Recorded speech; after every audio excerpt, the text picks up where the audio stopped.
buenos días, muy buenas tardes o quizás muy buenas noches, estimado oyente, según sea la hora y el país donde se encuentre. Reciba nuestro característico saludo pastoral al inicio de cada programa de quien les habla, el pastor bautista Nikos Ricoy, director del programa Encuentros y pastor general de las iglesias del Ministerio Tinajas, emitiendo desde aquí en Valencia, España. Muy bienvenidos una vez más a todos y muchas gracias por estar ahí en nuestro habitual programa semanal Encuentros.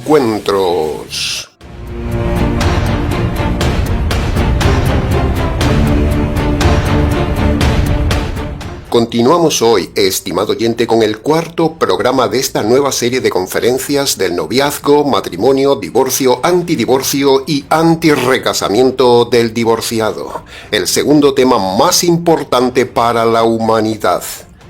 Empezaremos hoy con las reflexiones del tema del matrimonio. Después de la salvación, el tema de noviazgo, matrimonio y divorcio es fundamental enseñarlo constantemente y correctamente a los hombres, porque es el gran problema latente de toda la sociedad.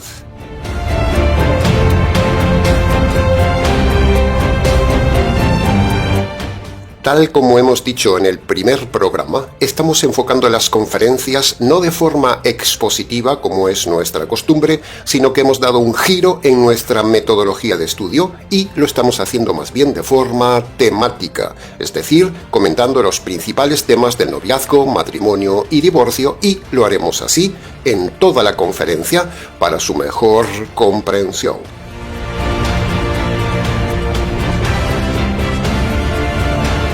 Entremos entonces en el punto número 1 del tema del matrimonio.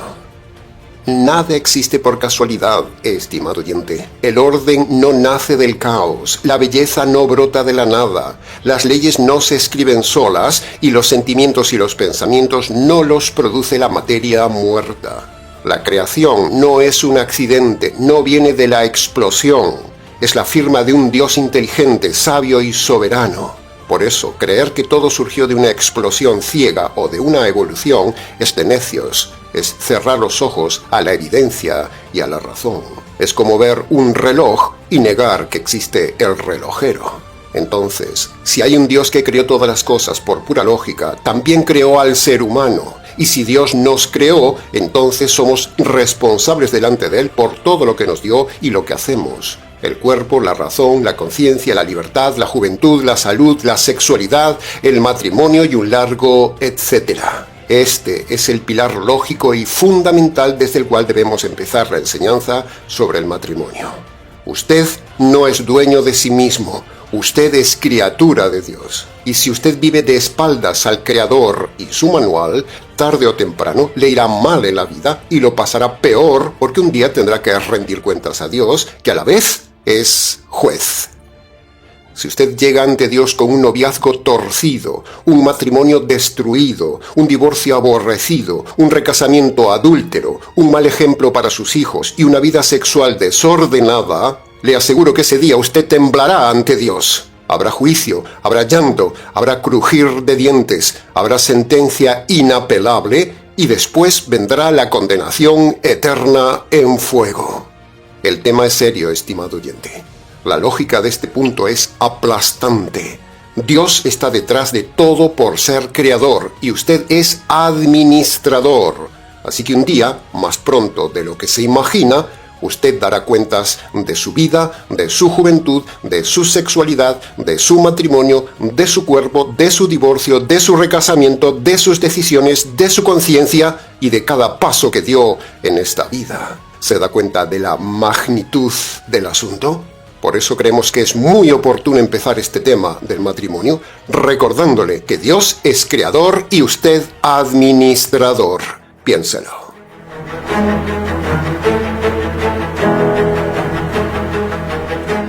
Punto número 2. Dios no solo nos dio un cuerpo y una vida, sino que a la vez nos dio algo infinitamente más alto: la razón, la conciencia y la libertad. Estos tres dones son la corona de la creación humana. Son los regalos que nos distinguen de los animales y nos hacen semejantes a Dios. Estas tres cosas nos elevan por encima de la materia y de los animales. Dios nos dio la razón, la conciencia y la libertad para usarlos antes de un noviazgo, antes y durante el matrimonio, antes de un divorcio y antes de cualquier recasamiento.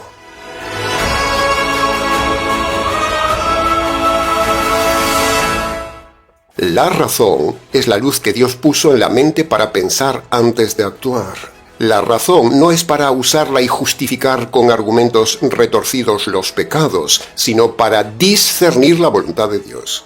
La razón es el freno que evita decisiones impulsivas, relaciones tóxicas, uniones apresuradas, camas apasionadas y matrimonios construidos sobre emociones y sobre arena. Cuando alguien entra en un matrimonio sin pensar, sin evaluar, sin medir las consecuencias, sin usar la razón, está apagando la lámpara que Dios le dio, y eso le generará oscuridad y oscuridad eterna. El matrimonio no se rompe en un día, se rompe cuando se deja de usar la razón.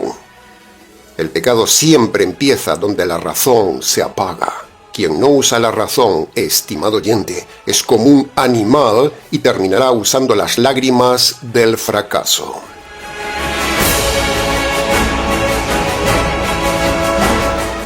La conciencia es la alarma interna que Dios instaló en el alma de todo hombre.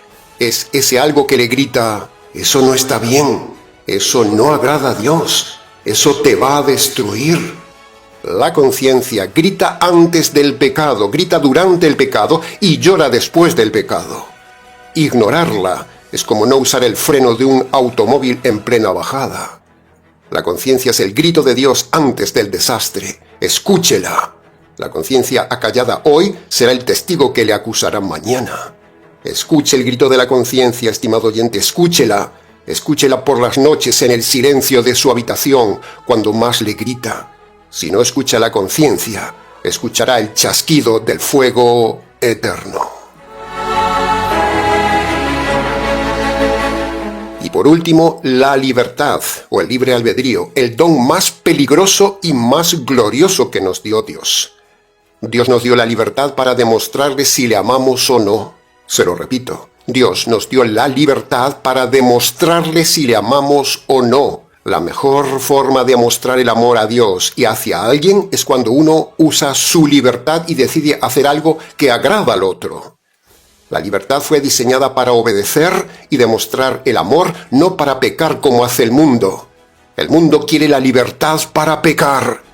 La libertad no le autoriza a destruir su matrimonio, o a romper un pacto, o a jugar con la vida, o a estropear el cuerpo, ni rehacer su vida con otro casamiento, ni acostarse con quien quiera como si Dios no existiera. ¡No!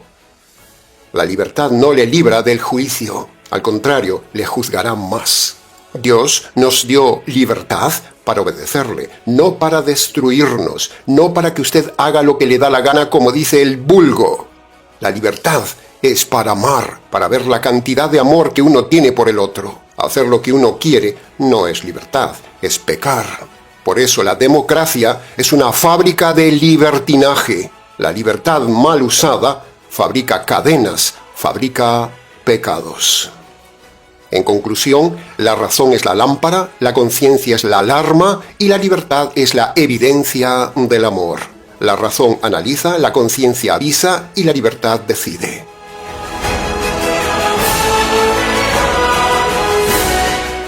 Ahora, antes de cerrar este punto, estimado oyente, le hacemos unas preguntas reflexivas como espada de dos filos. ¿Está usted usando la razón en su actual relación o está dejando que las emociones conduzcan su vida? ¿Está escuchando la voz de la conciencia cuando en la soledad de la noche le grita que algo no está bien? ¿Está usted usando correctamente su libertad o simplemente hace lo que le da la gana sin pensar en las consecuencias eternas? ¿En qué parte de su vida usted no está usando la razón? ¿Qué decisión está tomando hoy que su conciencia ya le advirtió que es peligrosa? ¿Qué libertad está usando para alejarse de Dios en lugar de acercarse a Él? ¿Qué relación, qué secreto, qué hábito suyo no pasaría hoy la prueba de su propia conciencia ni del juicio de Dios? ¿Qué pasaría si Dios revisara hoy su uso de la libertad? ¿Qué diría su conciencia de usted si pudiera hablar en voz alta delante de todos? ¿Qué diría? ¿Qué excusa está usando para no hacer lo que sabe que debe hacer? En fin, para preguntas del tema, escríbanos.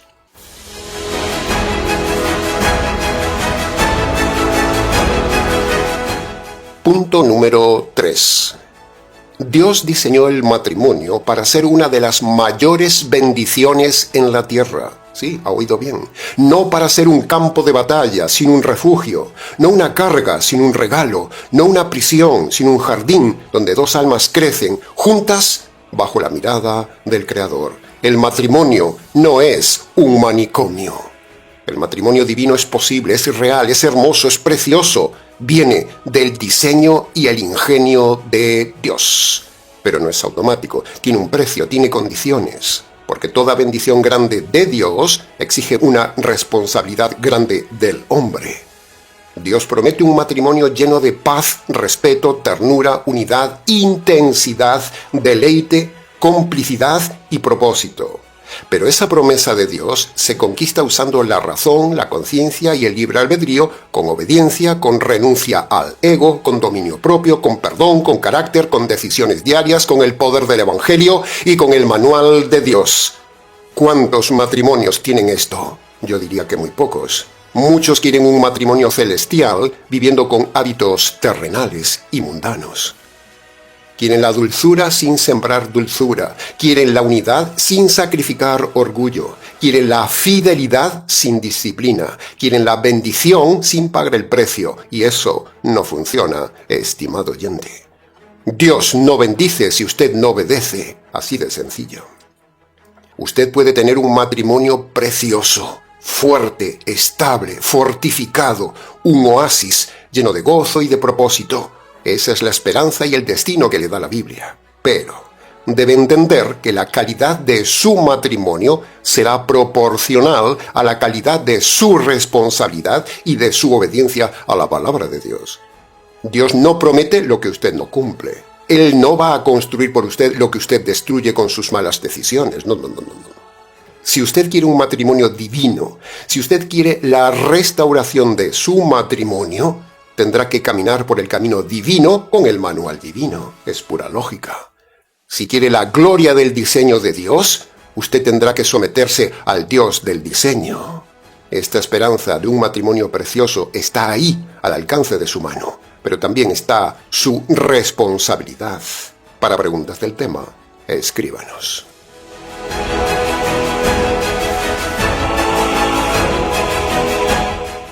Punto número 4. En Génesis 2 se nos dice que Adán y Eva estaban desnudos. Esa palabra no significa solo la ausencia de ropa.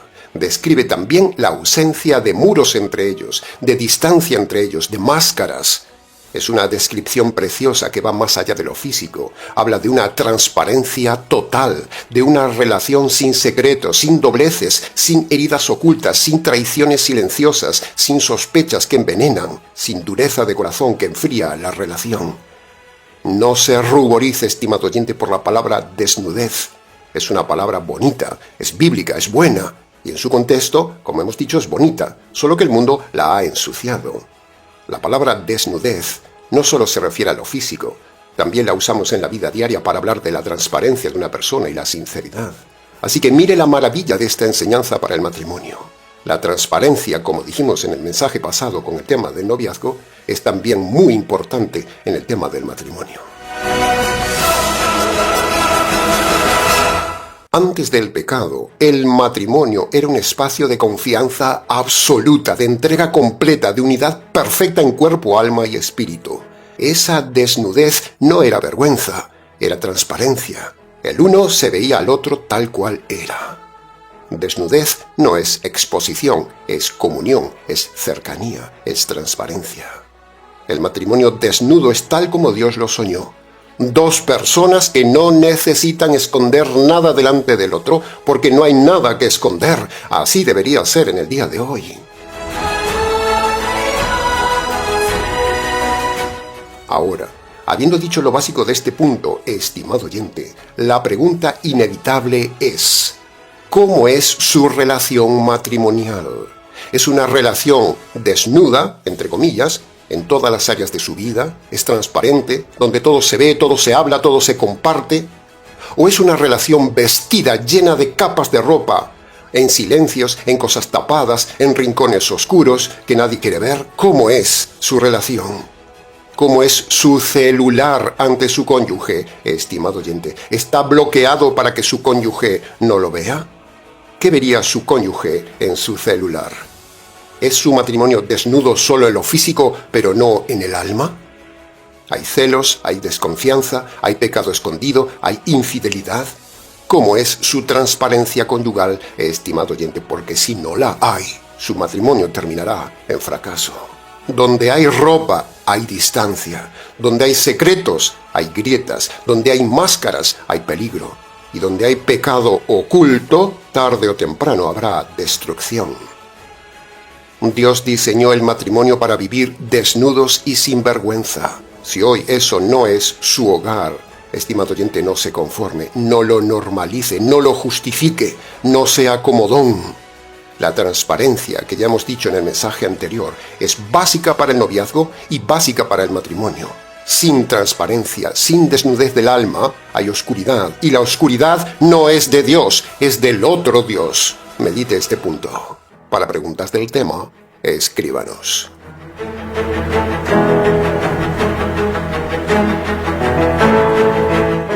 Punto número 5. Hablaremos ahora de los 3 elementos para validar un matrimonio ante Dios. Los 3 elementos son, preste atención y apunte por si acaso usted no está bien casado. El primer elemento bíblico es una autoridad social. Dios nunca diseñó el matrimonio como un acuerdo secreto entre 2 personas que se quieren mucho. No. El matrimonio siempre ha tenido una autoridad que lo valida públicamente. En la Biblia, esa autoridad era el padre, el patriarca, el jefe de la tribu, los ancianos, los líderes del pueblo, etcétera, etcétera. Y en el día de hoy, esa autoridad social puede ser el juez, un notario, un abogado e incluso un líder religioso. Porque aquí no se está teniendo en cuenta la doctrina de ese líder, sino la autoridad social que tiene ese líder. Dios quiere que el matrimonio sea visible y reconocido por una autoridad. Un amor que no se atreve a presentarse ante una autoridad es un amor cobarde, y Dios no lo aceptará. El segundo elemento para validar un matrimonio delante de Dios son los testigos del casamiento. El matrimonio es un pacto público, estimado oyente. ¿Por qué? Pues porque los testigos son la memoria viva del compromiso. Son quienes pueden decir, yo estuve allí, yo los escuché, yo los vi, yo soy testigo. El matrimonio no empieza en un acto íntimo, empieza en un acto público, porque el amor verdadero no teme la luz. Los testigos son un recordatorio de que el matrimonio un día empezó. Y el punto número 3 que valida un matrimonio delante de Dios es la promesa mutua, que es el corazón del pacto. La autoridad valida el matrimonio. Los testigos confirman el matrimonio. Y la promesa es la última etapa que sella el matrimonio. Puede haber autoridad y testigos, pero si no hay promesa, no hay matrimonio. La promesa es tan seria para Dios que Dios la sella cuando la escucha y le llama pacto. Y después de la promesa, Dios cierra el candado y tira la llave al fondo del mar.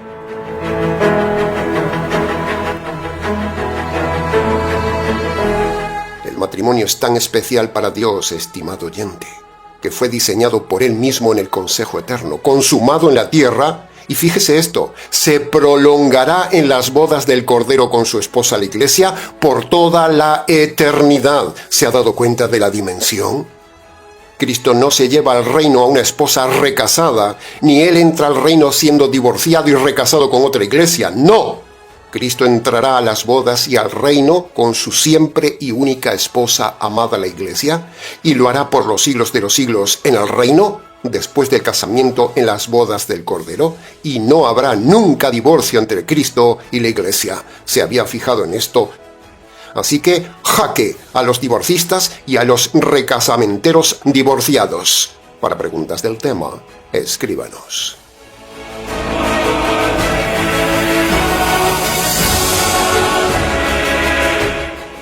Punto número 6. Hace unos 8000 años, allá en los albores de la humanidad, Dios pronunció una de las frases más antiguas, más bellas y más determinantes de toda la historia humana. Con esa frase, Dios selló la primera pareja y definió para siempre lo que es un matrimonio ante sus ojos.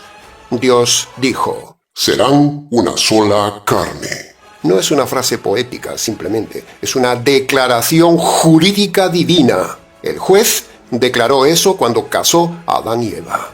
Jesús mismo, el Creador, confirmó siglos después, repitiendo esas mismas palabras en Mateo capítulo 19, cuando dijo: ya no son dos, sino uno solo. Por lo tanto, lo que Dios unió no lo puede separar el hombre.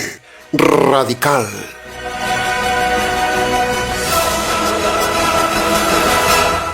Primero, Dios crea la materia. Segundo, Dios forma el jardín. Tercero, Dios crea al hombre y entrega el jardín al hombre para administrarlo. Cuarto, Dios le presenta a la mujer a Adán para ayudarle. Quinto, Adán se enamora de Eva. Sexto, Eva se deleita en Adán. Y séptimo, Dios los une en matrimonio con la frase magistral: serán una sola carne. Y más adelante, el mismo Jesús, el creador de la pareja, añade otra frase que cierra el círculo diciendo: lo que yo he unido no lo puede separar el hombre.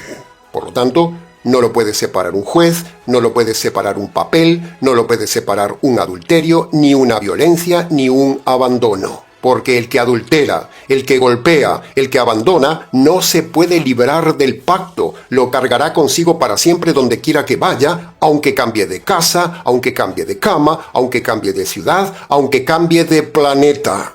Y lo mismo sucede con la persona inocente. Carga con el pacto para siempre. La unidad invisible que Dios impone al matrimonio visible, la estableció el Dios invisible y no el hombre visible. Antes del pecado, esa unidad fue dada y dicho así: permanezcan fieles. Si se fija, Adán no se divorció de Eva, no pidió otra Eva, no pidió el divorcio por lo que hizo Eva. Eva había cometido algo muy grave. Los divorcistas lo tomarían como justificación para un divorcio. Sin embargo, Dios ni habló del divorcio en aquel entonces, ni vemos divorcio después de la caída, y mucho menos que Adán abandone a Eva y se vaya a buscar otra. Al contrario, continuaron juntos poblando la tierra a pesar de su grave pecado. El diseño divino del matrimonio no cambió con la caída, y eso es una bofetada para los divorcistas. Dios nunca creó el divorcio. Y lo que aparece en Deuteronomio capítulo 24, versículo 1 y 2, que usan los necios divorcistas para justificar el divorcio, si usted lo analiza con cuidado el texto, eso ahí no se habla de divorcio, sino que es una ley unidireccional de protección para la mujer.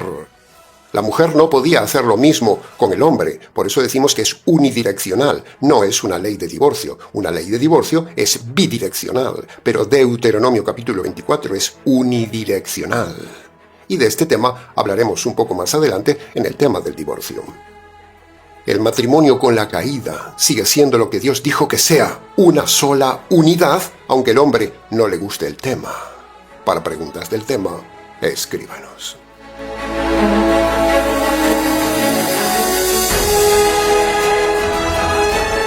Punto número 7.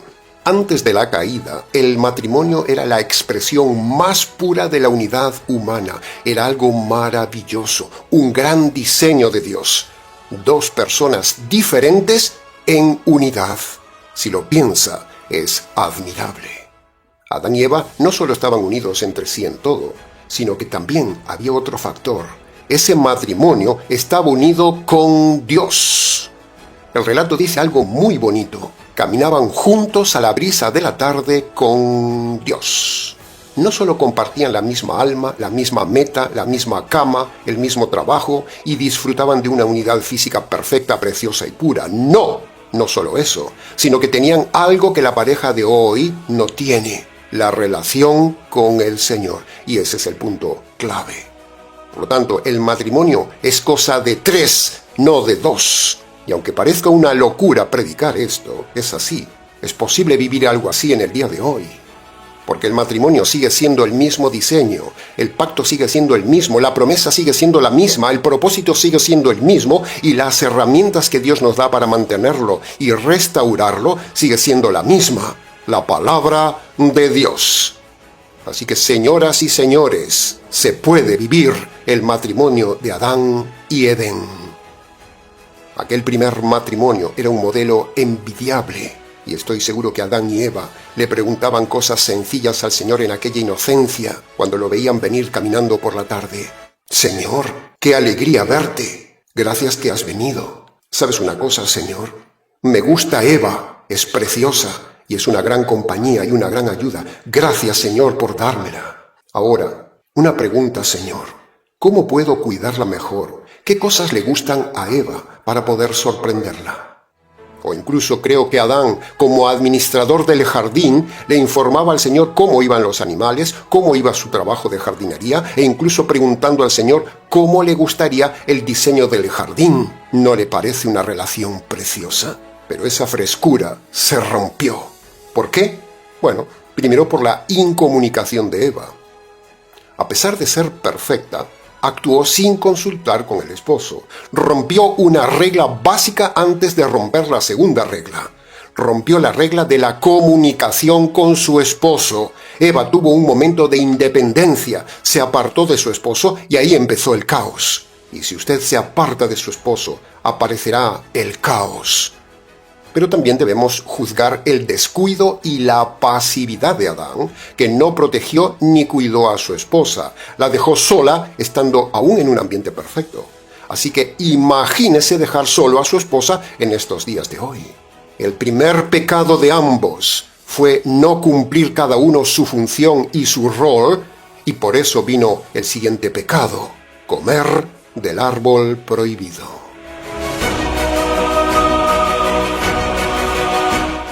Sin embargo, estimado oyente, no todo está perdido en esta película.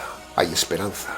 Lo que se rompió puede restaurarse. Lo que se dañó puede sanarse. Lo que se diseñó puede continuarse. Lo que se perdió puede recuperarse. Porque aunque el pecado entró en el mundo, Cristo también entró en el mundo y el Evangelio también entró en el mundo. Y donde Cristo entra y el Evangelio entra, la unidad vuelve, la paz vuelve, la ternura vuelve, la pureza del matrimonio vuelve y la maravilla matrimonial vuelve. El matrimonio hoy sigue siendo posible, sigue siendo vigente, sigue siendo divino, sigue siendo viable, sigue siendo un gozo humano, sigue siendo precioso, incluso más precioso que antes. Dios no ha cambiado su diseño del matrimonio, estimado oyente. Somos nosotros quienes debemos volver al origen del matrimonio.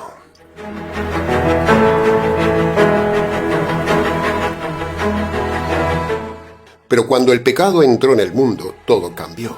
La unidad se fracturó, la transparencia se perdió, la confianza se rompió y aparecen los enemigos.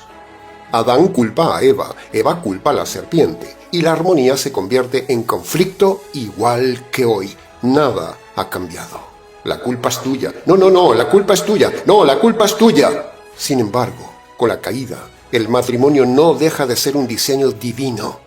Pero ahora ese diseño está contaminado por la dureza del corazón y por eso el matrimonio necesita leyes algo más estrictas para que funcione. Necesita ayuda pastoral, necesita un manual y necesita el poder del Evangelio. En Edén tenían la palabra audible. Ahora tenemos la palabra escrita. Pero la palabra sigue estando vigente, sea oída o sea escrita. La palabra es la base sólida para sostener el matrimonio. La ignorancia de la palabra de Dios y la dureza del corazón son la raíz de todo fracaso y de todo divorcio, estimado oyente. Para preguntas del tema, escríbanos.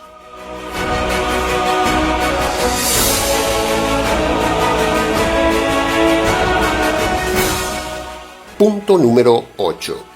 El matrimonio es un pacto, no un contrato. ¿Por qué Dios estableció el matrimonio como un pacto y no como un contrato? O hasta que aguantemos o aparezca otro. ¿Por qué Dios no lo estableció así?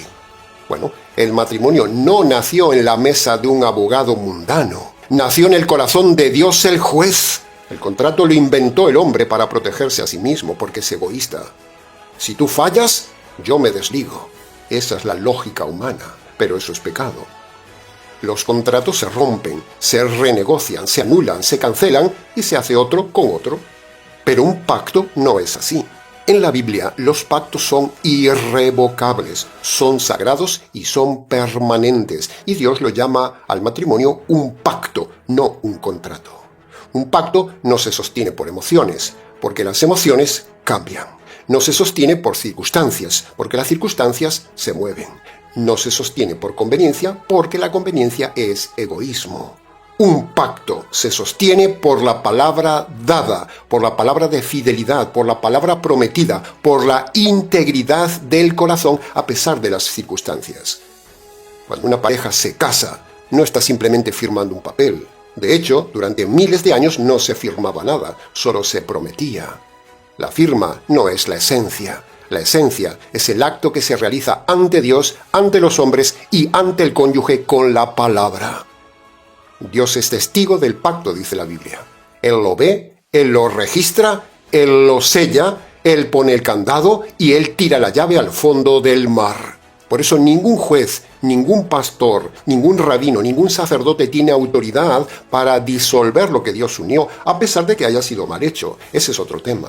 Aunque usted se haya casado equivocadamente, Dios igualmente los une para siempre. La libertad humana opera antes del enlace. Uno elige con quién casarse, luego la autoridad humana lo une y la autoridad divina lo sella. Ese es el orden. Y desde ese momento, el matrimonio deja de ser un asunto humano para convertirse en un asunto divino. Malaquías 2 lo declara con una frase que estremece. Yahvé fue testigo entre tú y la mujer de tu pacto. Dios no dice de tu contrato, dice tu pacto. Porque el matrimonio no es entre dos personas, es entre tres, como dijimos antes, el esposo, la esposa y Dios. Y cuando Dios entra en un pacto, ese pacto es sagrado hasta la muerte. El hombre moderno no sabe ni quiere saber de pactos, le gusta lo fácil, le gusta la unión libre, le gusta el contrato. Para preguntas del tema, escríbanos.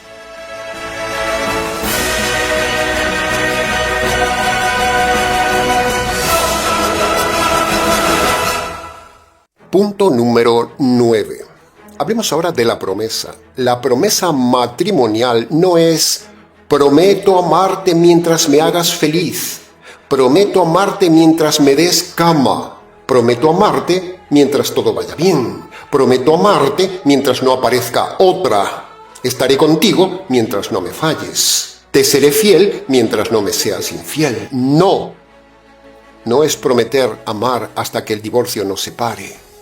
La promesa matrimonial es absoluta, radical, incondicional y hasta la muerte, estimado oyente. El matrimonio es solo para valientes, como hemos dicho muchas veces. El noviazgo y el matrimonio es solo para valientes, no es para cualquiera.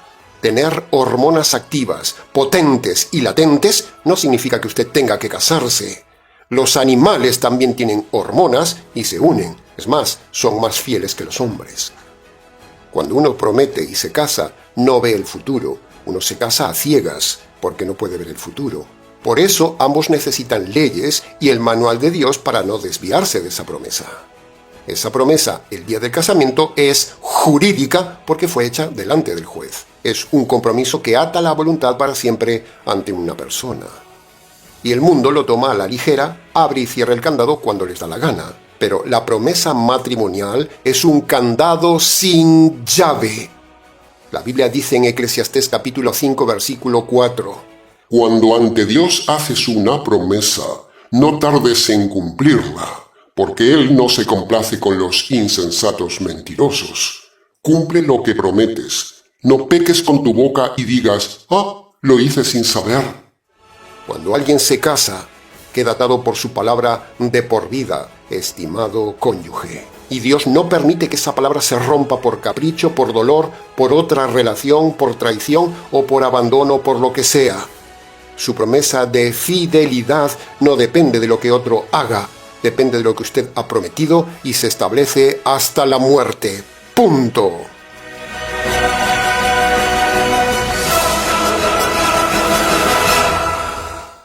Cristo es el esposo perfecto y es el modelo. Y la iglesia es la esposa imperfecta. Y sin embargo, Cristo nunca se divorcia de su iglesia, nunca la abandona, nunca la traiciona, nunca la cambia por otra, nunca busca una nueva oportunidad. A pesar de las infidelidades, pecados, injusticias, cosas malas de su esposa, la iglesia, el Señor nunca dice: ya no te amo, se me acabó el amor, me fallaste demasiado. Cristo permanece fiel incluso cuando la iglesia es infiel. Segunda de Timoteo capítulo 2, versículo 13. Aunque fuéramos infieles como iglesia, Cristo el esposo permanecerá fiel. Este punto es irrevocable, señor casamentero, estimado animal idólatra de la cama. Punto.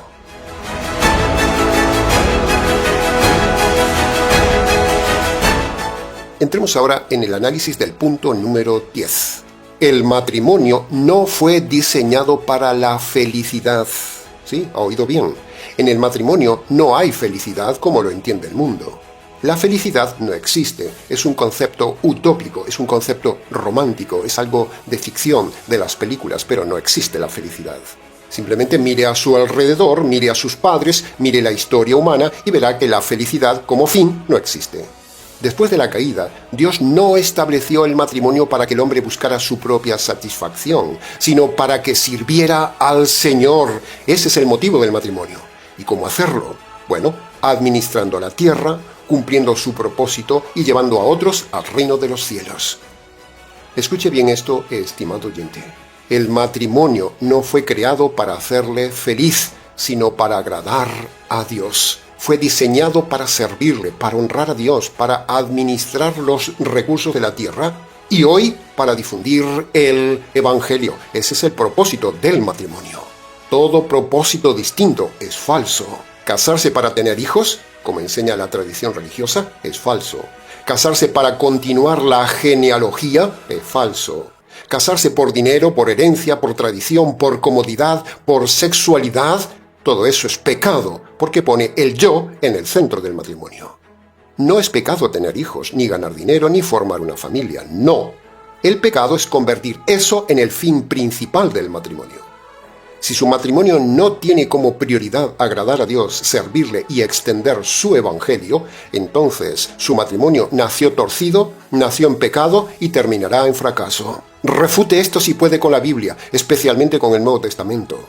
Si usted se casó por cama, por interés, por escapar de casa, por experimentar algo nuevo, por sentirse libre, por presión social o por miedo a quedarse solo, usted pecó. Y a la vez fracasará en su matrimonio por haberse casado erradamente. Ningún líder religioso moderno enseña esto, estimado oyente, al contrario. Celebran lo que Dios llama egoísmo. Así como usted fue creado para servir a Dios con sus talentos, el matrimonio fue creado para que dos personas unan sus talentos para servir mejor al Señor. Pero ¿cuántos matrimonios se casan con este propósito? Quizás 2, 1 o más bien ninguno. Por eso tantos matrimonios están mal formados, están vacíos, son mundanos, son religiosos, son egoístas y destinados a secarse y romperse. La cama no sostiene un matrimonio, el dinero no sostiene un matrimonio, una familia bonita no sostiene un matrimonio. Lo sostiene caminar juntos con Dios a la brisa de la tarde, como decía Génesis. Si su matrimonio no entra en ese marco, usted está fuera de la voluntad de Dios. Así que la pregunta inevitable es: ¿para qué se casó en su día usted, estimado oyente? ¿Para qué se casó? ¿Para tener una familia? Eso fue pecado. ¿Para tener cama sin culpa? Eso es pecado. ¿Por conveniencia? ¿Por una nacionalidad? ¿Por libertad o por escapar de casa? Eso fue pecado. Uno solo debe casarse por 2 razones. Primero, para servir mejor al Señor. Y segundo, por cumplir los principios universales de Génesis. Así que imagínese, estimado oyente, imagínese cuántos matrimonios mal llamados cristianos están mal casados y en pecado. Quizás el suyo. Si Dios no es el centro de su matrimonio por medio del Evangelio, entonces usted es el centro y eso es pecado. Cuando el yo gobierna, Dios se retira y el matrimonio fracasa. Para preguntas del tema, escríbanos.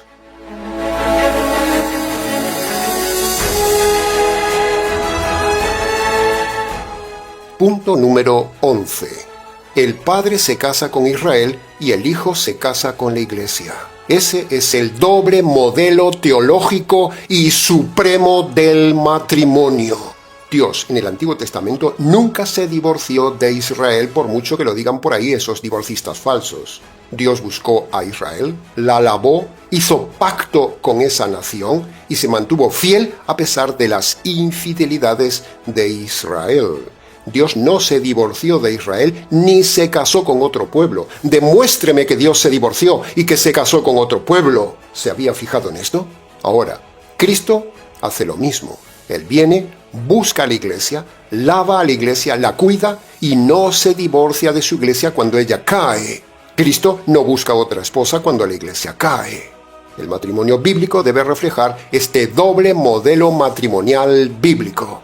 Amor fiel de Dios Padre por Israel hasta hoy y el amor fiel de Dios el Hijo con su esposa la iglesia hasta hoy. Aprendan de este modelo los divorcistas. Cuando un esposo permanece fiel a su esposa infiel o una esposa permanece fiel a su esposo infiel, está verdaderamente mostrando el doble modelo teológico único en su género, un modelo supremo y bíblico. Es una honra para Dios mantenerse fiel a pesar de su dolor. Dios también sufrió con la infidelidad de Israel y el Señor sufre con la infidelidad de su iglesia.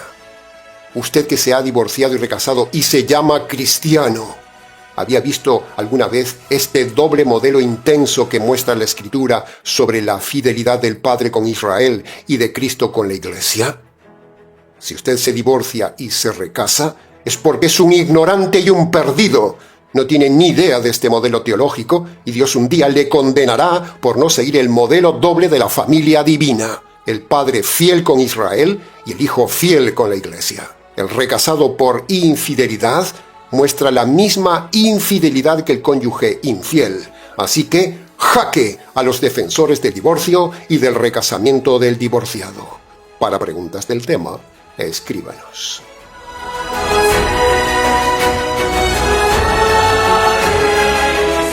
Y punto número 12 del tema del matrimonio. El veredicto espiritual final de este mensaje es: después de años de consejería pastoral, de lágrimas escuchadas, de hogares rotos, de noviazgos torcidos y de matrimonios que se desmoronan, hemos llegado a una conclusión tan simple como devastadora. La raíz de todos estos males es la misma. La raíz de un matrimonio fallido es porque no hay conversión y porque no tienen el verdadero evangelio. Su matrimonio no funciona porque el evangelio de su iglesia no funciona. Y cuando no hay conversión, todo fracasa. Es pura lógica teológica.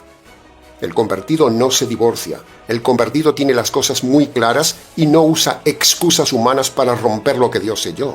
Por eso, junto con el tema del noviazgo, matrimonio y del divorcio, siempre hacemos correr paralelamente el tema del evangelio. Porque solo el evangelio tiene poder para evitar un noviazgo errado, un matrimonio destrozado, un divorcio odiado y una condenación asegurada. Sin evangelio no hay matrimonio verdadero. Sin evangelio no hay salvación. Por eso estamos aquí intensamente repasando nuevamente este tema. Que conste en acta.